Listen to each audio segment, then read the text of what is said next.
Warahmatullahi wabarakatuh. Kepada Ustaz kami kasih.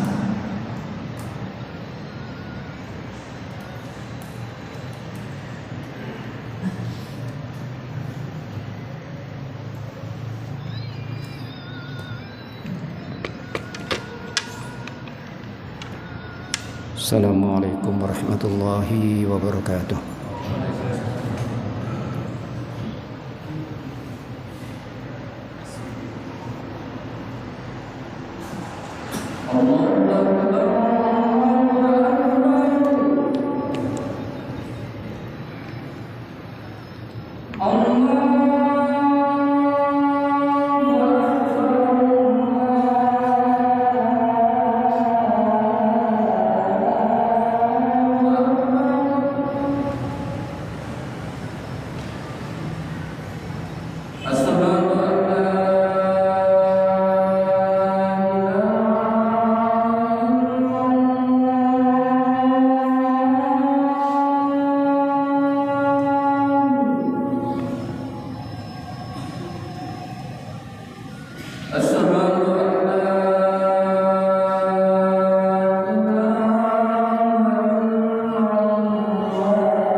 Alhamdulillah nahmaduhu wa nasta'inuhu wa nastaghfiruh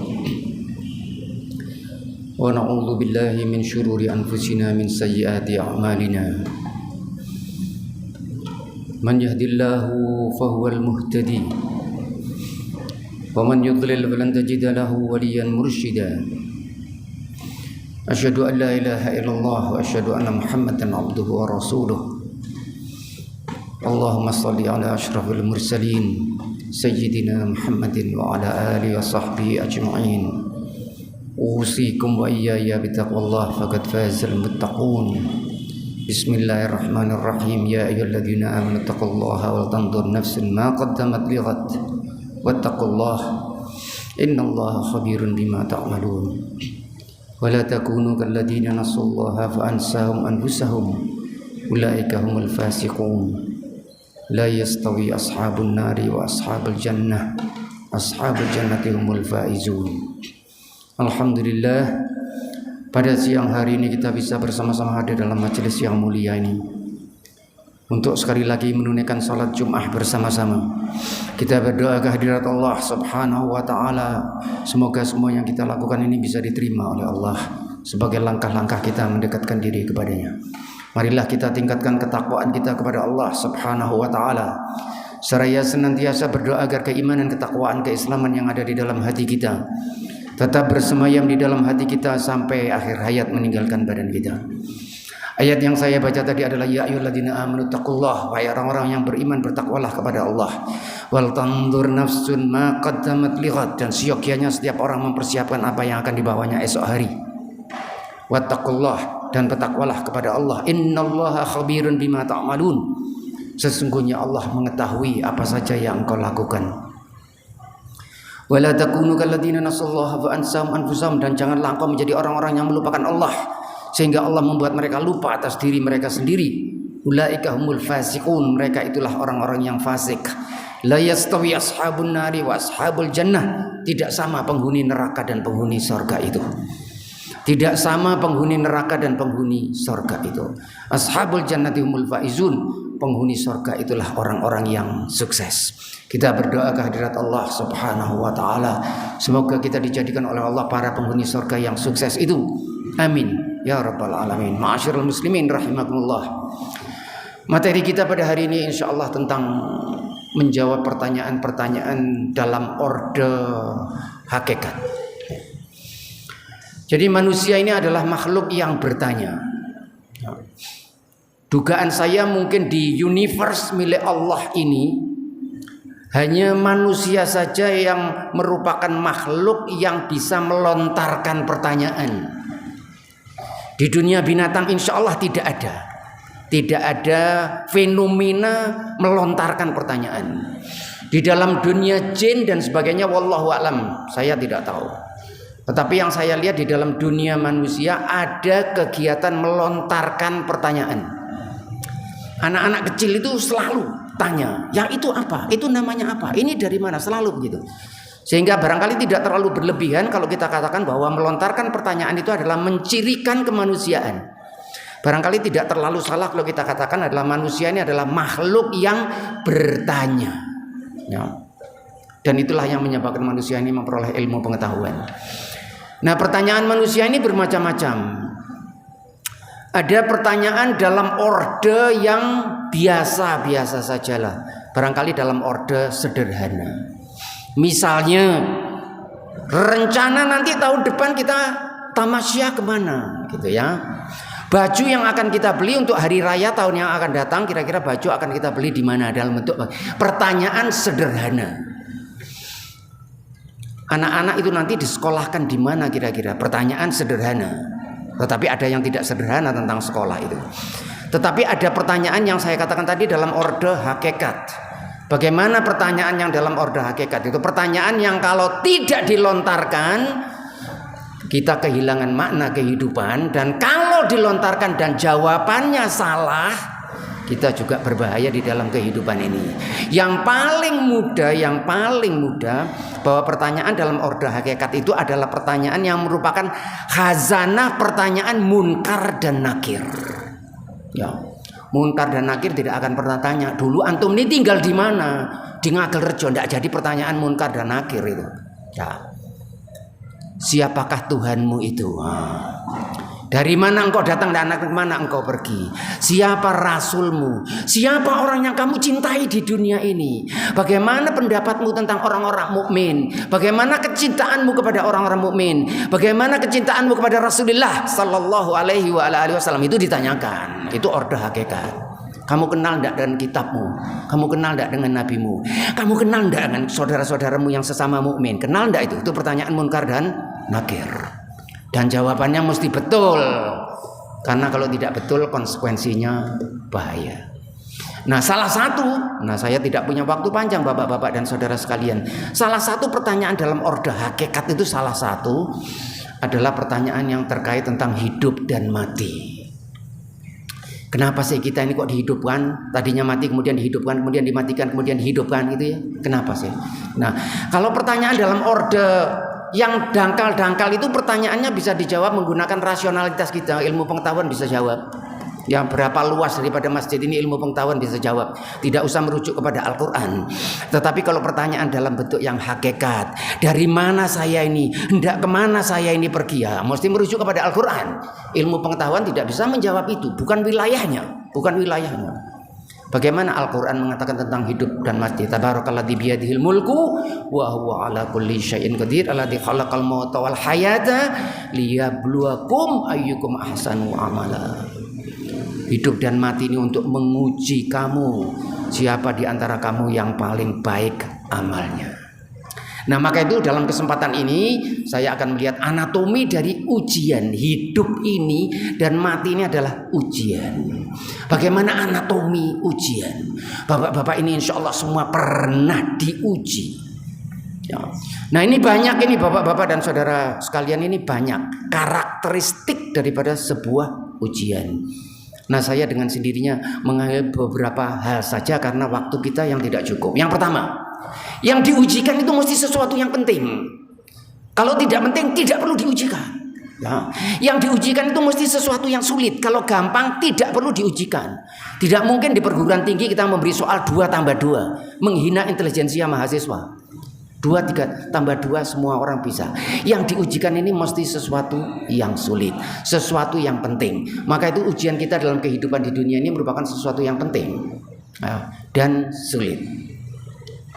Maka itu kita berdoa di masjid yang mulia ini, mudah-mudahan kita ini lulus di dalam ujian itu. Ada orang-orang tertentu yang lulus sebelum soalnya diberikan. Nah, kita berdoa di masjid yang mulia ini, mudah-mudahan kita lulus walaupun soal belum diberikan. Ada orang-orang tertentu tipe para rasul, para nabi itu sudah lulus sebelum soal diberikan. Wa auhayna ila ummi Musa nardi'i fa idza khifti 'alaihi fa alqi fil yammi wa la takhafi wa la tahzani inna radduhu ilaiki wa ja'iluhu minal mursalin. Musa itu masih bayi, Allah sudah mengatakan kepada ibunya, anakmu ini besok jadi rasul. Ya. Itu adalah orang-orang tertentu yang saya katakan sudah lulus walaupun soal belum diberikan. Sudah lulus yang itu. Kita bukan tipe itu bapak-bapak dan saudara sekalian. Maka itu kita berdoa mudah-mudahanlah insya Allah dengan rahmat dari Allah subhanahu wa ta'ala. Yang diujikan ini mesti sesuatu yang sulit. Yang diujikan ini bukan sesuatu yang sederhana ya. Dan konsekuensinya seringkali berat. Seringkali berat. Untuk ujian itu kita tidak mungkin memberi seorang siswa ujian yang materinya tidak dikenal. Ya, materinya mesti dikenal. Maka itu Allah subhanahu wa ta'ala yang maha rahmat itu tidak membiarkan kita diuji begitu saja. Enggak, dikasih materinya. Ada materinya. Ada textbooknya. Ini loh ujian. Kalau kamu lulus, gunakan textbook ini. The one and only, satu-satunya textbook. Kalau Bapak pakai textbook yang lain, Bapak tidak akan pernah lulus. Ya, ini textbooknya Al-Quran, dikasih textbook. Tidak cukup dengan itu, dikasih guru, maha guru Rasulullah Sallallahu Alaihi Wasallam menjelaskan kepada kita, begini loh caranya hidup, begini loh caranya menyiapkan dalam perjalanan kita hidup di dunia ini, begini loh caranya jadi orang baik. Apa yang dimaksud dengan kebaikan itu ialah semuanya dijelaskan. Maka itu semua pertanyaan dalam order hakikat ini dijawab di dalam Al-Quran. Maka itu bapak-bapak dan saudara-saudara sekalian, ada hal yang filosofi yang barangkali sangat penting yang harus dikenal oleh seorang mukmin dan terhunjam dalam di dalam kalbunya. Apa itu? Kalau Al-Quran tidak berbicara, maka gunakanlah kepintaranmu, rasionalitas dan sebagainya. Namun kalau Al-Quran sudah berbicara, maka sudah saatnya engkau taat ya, karena itulah pedomannya. Kalau Al-Quran ini tidak pernah berbicara tentang sesuatu yang terkait dengan masalah ilmu pengetahuan dan sebagainya. Kalaupun ada, itu cuma suplemen sedikit saja. Tetapi yang paling banyak adalah tentang menjawab pertanyaan hakikat. Siapakah aku ini? Kemana aku akan pergi? Siapa Allah itu? Siapa Rasulullah? Mahsyar, mizan, sirat, ba'ts, itu apa artinya? Itu dijawab di dalam Al-Quran. Ya. Maka itu kalau kita lihat di dalam anatomi ujian itu adalah dia merupakan sesuatu yang penting dan dia merupakan sesuatu yang sulit. Yang diujikan itu sulit. Hidup di dunia ini adalah sulit. Ya, karena konsekuensinya juga besar. Maka itu kalau kita ingin meraih sesuatu yang penting di dalam kehidupan kita ini, maka jangan takut bahwa sesuatu itu mesti sulit. Saya sering mengatakan, jangan pernah punya cita-cita masuk neraka. Jangan pernah punya cita-cita masuk neraka. Karena untuk masuk neraka itu tidak perlu cita-cita, sudah masuk sendiri. Ya. Kalau sekedar masuk neraka itu tidak perlu berupaya. Kalau sekedar jadi orang bodoh tidak perlu berupaya. Saya akan berupaya jadi orang bodoh, tidak perlu berupaya. Biarkan saja bodoh sendiri. Saya akan jadi orang sakit-sakitan, tidak perlu berupaya jadi sakit-sakitan. Biarkan kita sakit-sakitan sendiri. Itu hukum yang paling kuat di dalam dunia fisik, seperti itu. Second law of thermodynamic, hukum kedua termodinamika, seperti itu. Untuk menuju sesuatu yang jelek itu mudah, tidak perlu berupaya. Di dalam ujian ini ada peran, ya. Dan saya terus terang saja saya ingin menekankan kepada Bapak dan saudara-saudara sekalian tentang peran manusia di dalam menentukan keberhasilannya di dunia sampai di akhirat. Ya, kehidupan kita, nilai kita itu bukan sudah ditentukan sebelum soal dibagikan. Kamu nilaimu 10, kamu nilaimu 9 sebelum. Tidak begitu. Insya Allah saya melihat tidak begitu. Kita yang menentukan. Salah satunya kita yang menentukan, sehingga kita ikut serta menentukan apakah kita sukses di dalam ujian itu atau tidak. Wa kullu insanin alzamnahu ta'irahu fi unuqihi wa nukhriju lahu yaumil qiyamati kitaban yalqahu mansyura. Iqra kitabak kafa bi nafsikal yauma alaika hasiba. Man ihtada fa innama yahtadi li nafsihi wa man dhalla fa innama yadhillu 'alaiha wa la taziru waziratun wizra ukhra wa ma kunna mu'adzibin hatta nab'atsa rasula. Setiap orang bertanggung jawab atas dirinya sendiri. Jadi kesuksesan kita di dalam hidup di dunia ini kita juga ikut serta menentukan. Karena kalau ujian mesti begitu. Karena kalau soalnya itu dibagikan kemudian nilainya sudah tertulis, bukan ujian namanya, bukan ujian. Ujian itu para pengikut ujian ikut serta menentukan nilainya. Ya. Ada kitabnya, ada textbooknya, ada gurunya, dan kita diberi oleh Allah kecerdasan untuk bisa menjawab pertanyaan-pertanyaan kehidupan ini dengan baik. Kemudian kita diuji. Ujian itu dimanapun Bapak-bapak, pada umumnya bukan kolektif. Ujian itu sifatnya individual.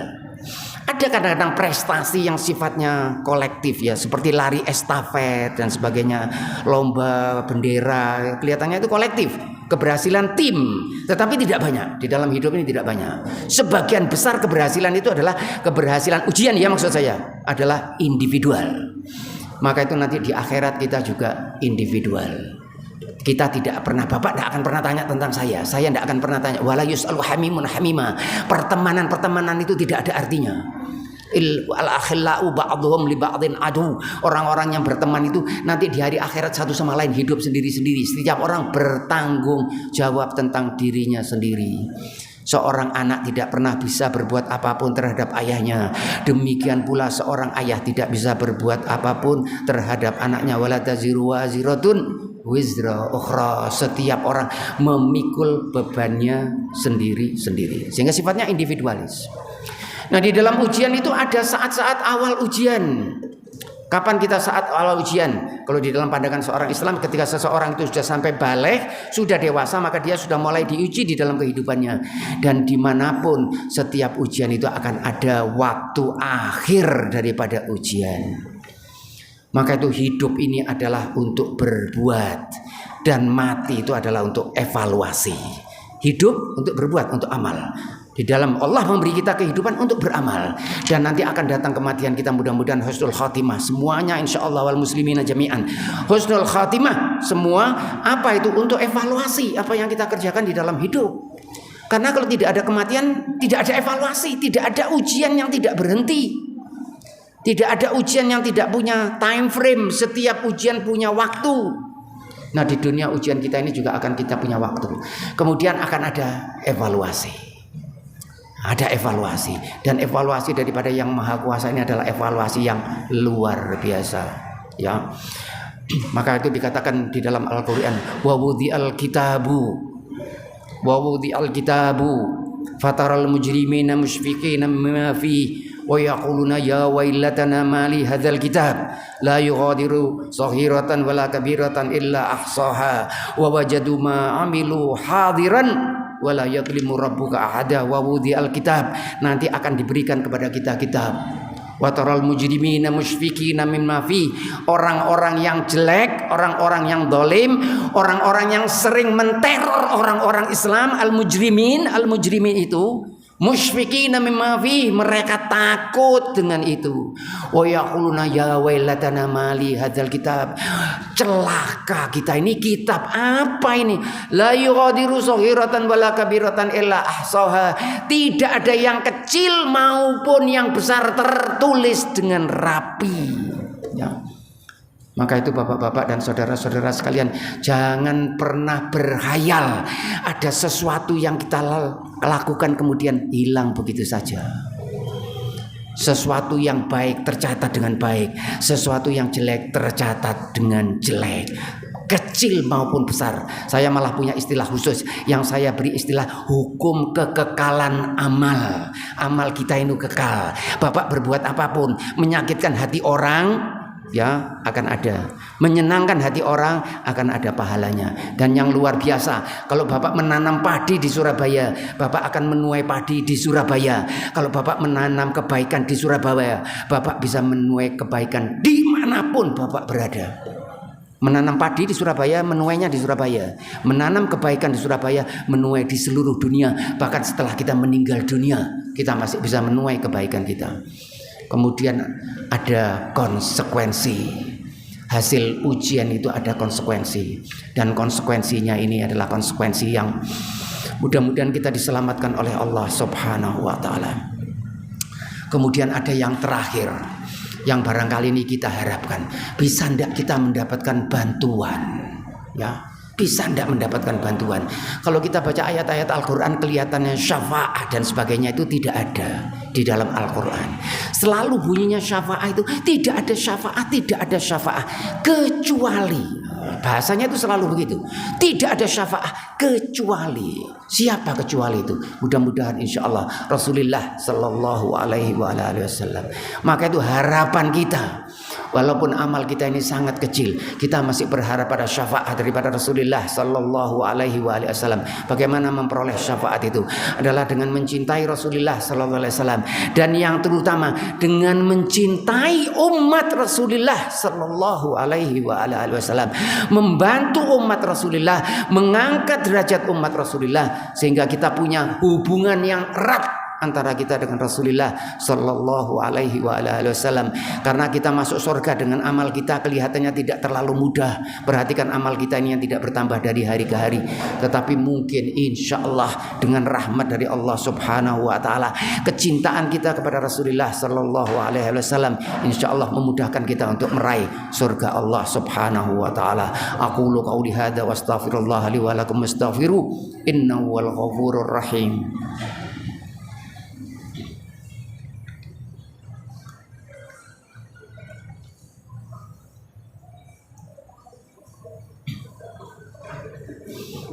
Alhamdulillah wassalatu wassalamu ala sayyidina Muhammadin wa ala alihi mawala. Usikum wa iyaya bitaqwallah faqad fazal muttaqun. Ya ayyuhalladzina amanu taqullaha haqqa tuqatih wa la tamutunna illa wa antum muslimun. Ya ayyuhalladzina amanu taqullaha wa qulu qawlan sadida yuslih lakum a'malakum wa yaghfir lakum dhunubakum wa man yuti'illaha wa rasulahu faqad faza fawzan 'azima.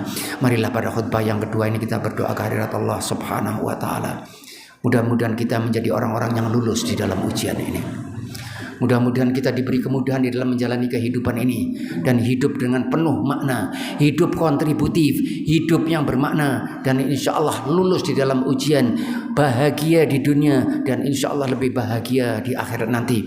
Kita akan dahului doa kita ini dengan salawat kepada Rasulullah Sallallahu Alaihi Wasallam. Salawat yang akan kita sampaikan kepada Rasulullah dengan harapan, dengan keyakinan bahwa salawat kita akan disampaikan oleh Allah kepada Rasul, dan dengan keyakinan bahwa Rasul akan membalas salawat kita itu. Innallaha wa malaikatahu yusalluna 'alan nabi ya ayyuhalladzina amanu sallu alaihi wasallimu taslima. Allahumma salli ala sayyidina Muhammad wa ala ali sayyidina Muhammad kama sallaita ala sayyidina Ibrahim wa ala ali sayyidina Ibrahim wa barik ala sayyidina Muhammad wa ala ali sayyidina Muhammad kama barakta ala sayyidina Ibrahim wa ala ali sayyidina Ibrahim fil alamin innaka Hamidul Majid. Allahumma ighfir lil mu'minina wal mu'minat wal muslimina wal muslimat al ahya'i minhum wal amwat ya qadiyal hajat ya ghafirid dhunubi was sayyiat. Rabbana zalamna anfusana wa lam taghfir lana wa tarhamna lanakunanna minal khasirin. Rabbana wa atina ma wa'adtana ala rasulika wa la tukhzina yawmal qiyamah innaka la tukhliful mi'ad. Rabbana hab lana hukman wa alhiqna bis salihin waj'alna min warathati jannatin na'im wa la tukhzina yawma yub'atun yawma la yanfa'u malun wa la banun illa man atallaha biqalbin salim. Rabbana habib lana al-iman wa zayyinhu fi qulubina wa karrih lana al-kufra wal fusuqa wal isyan. Allahumma a'inna ala dzikrika wa syukrika wa husni ibadatik. Allahumma inna nas'aluka ridhaka wal jannah wa na'udzubika min sakhatika wan nar. Rabbana atina fid dunya hasanah wa fil akhirati hasanah wa qina adzabannar. Subhana rabbika rabbil izzati amma yasifun wa salamun alal mursalin walhamdulillahi rabbil alamin. Ibadallah innallaha ya'muru bil 'adli wal ihsan